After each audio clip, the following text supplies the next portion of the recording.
അരവിന്ദ് കെജ്രിവാൾ ഡൽഹിയെ എങ്ങനെയാണ് മെരുക്കിയെടുത്തത്? അതേ ആയുധം കെജ്രിവാളിന് നേരെ പ്രയോഗിച്ചാണ് ബി.ജെ.പിയും നരേന്ദ്രമോദിയും അവിടെ കെജ്രിവാളിനെ മുട്ടുകുത്തിച്ച് AAP എന്ന് പറയുന്ന പാർട്ടിയെ ശിഥിലമാക്കി മാറ്റിയിരിക്കുന്നത് എന്നാണ് നമുക്ക് മനസ്സിലാക്കാൻ സാധിക്കുന്നത്. നരേന്ദ്രമോദിയുടെ മാസ്റ്റർ സ്ട്രോക്ക് ആയിട്ടുള്ള അവസാനത്തെ ഒരടവും കൂടെ പുറത്തു വന്നതോടുകൂടി കെജ്രിവാളിന്റെ പതനവും AAPയുടെ എന്നേക്കുമായുള്ള മരണവും ഡൽഹിയിൽ പൂർത്തിയായി കഴിഞ്ഞു എന്നാണ് നമുക്ക് മനസ്സിലാക്കാൻ സാധിക്കുന്നത്. ഇനി എന്താണ് അതെന്നല്ലേ ആ മാസ്റ്റർ സ്ട്രോക്ക്? അത് അവർക്ക് കൊടുക്കുന്ന വാഗ്ദാനങ്ങളും ഫ്രീ ബീസുമാണ്, അതായത് സൗജന്യങ്ങളുമാണ്.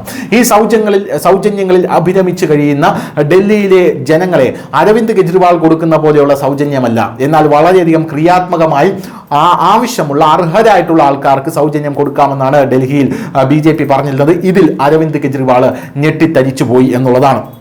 ഇതിൽ അവസാനം നരേന്ദ്രമോദിയുടെ ആ മാസ്റ്റർ സ്ട്രോക്ക് എന്താണ്, അതിൽ കെജ്രിവാൾ പോലും ഞെട്ടിയത് എന്താണ് എന്ന് ഞാൻ പറയാം.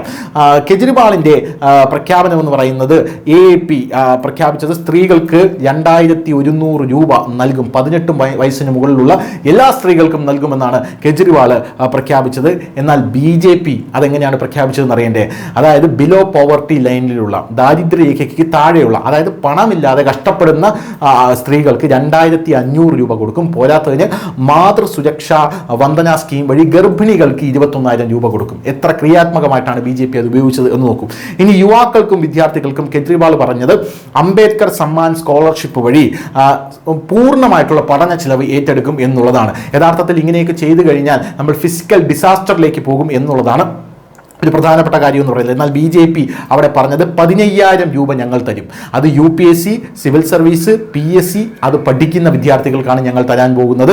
ഭീംറാവു അംബേദ്കർ സ്റ്റൈപ്പൻ സ്കീം വഴിയാണ് ഇത് തരാൻ പോകുന്നത്. പോരാത്തതിന് SC കമ്മ്യൂണിറ്റി, അതായത് ഷെഡ്യൂൾഡ് കാസ്റ്റ് കമ്മ്യൂണിറ്റിയിൽ പെടുന്ന വിദ്യാർത്ഥികൾക്ക് നിങ്ങൾ ITI പോളിടെക്നിക് പഠിക്കുന്ന സ്റ്റുഡൻസ് ആണെങ്കിൽ, വിദ്യാർത്ഥികളാണെങ്കിൽ 1000 രൂപ ഞങ്ങൾ പ്രതിമാസം തരും എന്നാണ് BJP പറഞ്ഞിരുന്നത്. കാരണം അതൊരു തൊഴിലധിഷ്ഠിത കോഴ്സാണ്, അതുകൊണ്ട് തന്നെ 1000 രൂപ ഞങ്ങൾ നിങ്ങൾക്ക് തരും എന്ന് പറഞ്ഞിരുന്നു. പോരാത്തതിന് കെജ്രിവാളിൻ്റെ വലിയൊരു പ്രഖ്യാപനമുണ്ട്, ഇമാമുമാർക്ക് 18,000 രൂപ മാസം കൊടുക്കുമെന്ന്. BJP ഇമാമുമാർക്ക് ഒരു ചുക്കും ചുണ്ണാമ്പും കൊടുക്കില്ല എന്നാണ് പറഞ്ഞത്. 65 വയസ്സിന് മുകളിലുള്ളവർക്ക് സഞ്ജീവനി യോജന വഴി കെജ്രിവാൾ ഫ്രീ ട്രീറ്റ്മെൻറ്റ് നൽകാം എന്ന് പറഞ്ഞപ്പോൾ 2500 രൂപ പെൻഷൻ 60 മുതൽ 70 വയസ്സ് വരെ ഉള്ളവർക്ക് BJP കൊടുക്കാമെന്ന് പറഞ്ഞു.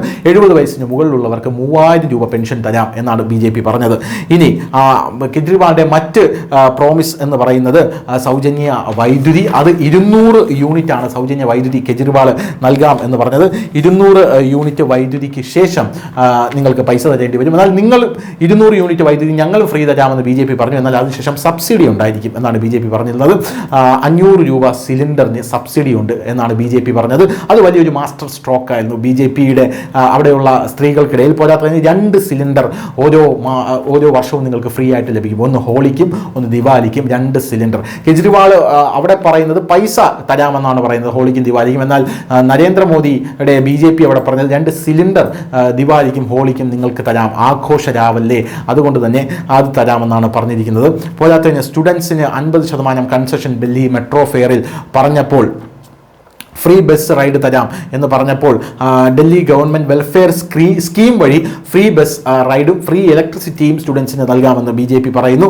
പോരാത്തതിന് യമുന നദി ശുചീകരണം അത് BJPയുടെ ഒരു പ്രധാനപ്പെട്ട അജണ്ടയിൽ ഒന്നായിരുന്നു. അതായത് കെജ്രിവാൾ എന്തൊക്കെയാണോ ഫ്രീ കൊടുക്കാമെന്ന് പറയുന്നത് അതുപോലെ തന്നെ അതേ നാണയത്തിൽ BJP തിരിച്ചടിക്കുകയായിരുന്നു എന്നുള്ളതാണ് പ്രധാനപ്പെട്ട ഒരു കാര്യമെന്ന് പറയുന്നത്. എന്തായാലും ഡൽഹിയിൽ BJP താഴെ തട്ടിലാണ് പ്രവർത്തിച്ചത്. 11 വർഷം ഡൽഹി മുഖ്യമന്ത്രിയായിരുന്ന ആം ആദ്മി പാർട്ടി പ്രസിഡന്റ് കെജ്രിവാൾ 3182 വോട്ടുകൾക്ക് പരാജയപ്പെടാൻ കാരണവും അതാണ്.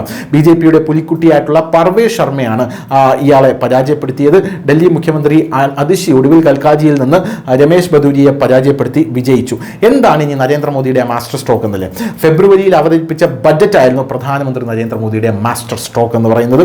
ഈ ബജറ്റിൽ 12 ലക്ഷം രൂപ വരെ ശമ്പളമുള്ളവർക്ക് ആദായ നികുതി ഇളവ് നൽകി. ഡൽഹി തിരഞ്ഞെടുപ്പിൽ വോട്ട് ചെയ്യുന്നതിന് മുമ്പ് തന്നെ കേന്ദ്ര സർക്കാർ ജനങ്ങൾക്ക് ഈ സമ്മാനം നൽകി എന്നുള്ളതാണ് നമുക്ക് മനസ്സിലാക്കാൻ നമ്മളെല്ലാവരും അറിഞ്ഞ കാര്യം എന്ന് പറയുന്നത്. കാരണം കെജ്രിവാൾ BJPയോട് ചോദിച്ചിരുന്നു, 10 ലക്ഷം വരെയുള്ള ആൾക്കാർക്ക് നിങ്ങൾക്ക് ആദായ നികുതി വകുപ്പ് ഈ ഇൻകം ടാക്സ് ചുമത്തുന്നത് ഒഴിവാക്കാൻ സാധിക്കുമോ എന്ന് ചോദിച്ചപ്പോൾ 10 അല്ല 12 തരാമെന്ന് പറഞ്ഞ് നിർമ്മല സീതാരാമൻ അത് ചെയ്ത് കാണിക്കുന്ന കാഴ്ചയാണ് കണ്ടത്.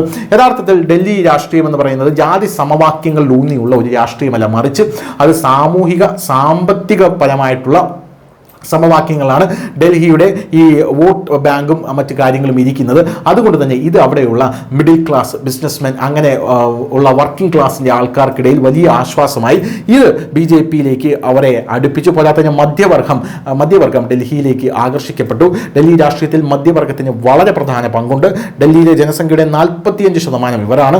ആം ആദ്മി പാർട്ടിയും BJPയും ഇവരുടെ പ്രാധാന്യം നന്നായി മനസ്സിലാക്കുന്നുണ്ട്. അതുകൊണ്ടാണ് ഇരു പാർട്ടികളും ഇവർക്ക് ഈ വാഗ്ദാനങ്ങൾ മധ്യവർഗത്തിന് വാരിക്കോരി നൽകിയത് എന്നുള്ളതാണ് പ്രധാനപ്പെട്ട ഒരു കാര്യം. അങ്ങനെയാണ് ഡൽഹിയിൽ BJP അരവിന്ദ് കെജ്രിവാളിനെ നേരിട്ടത്. News desk news India Malayalam.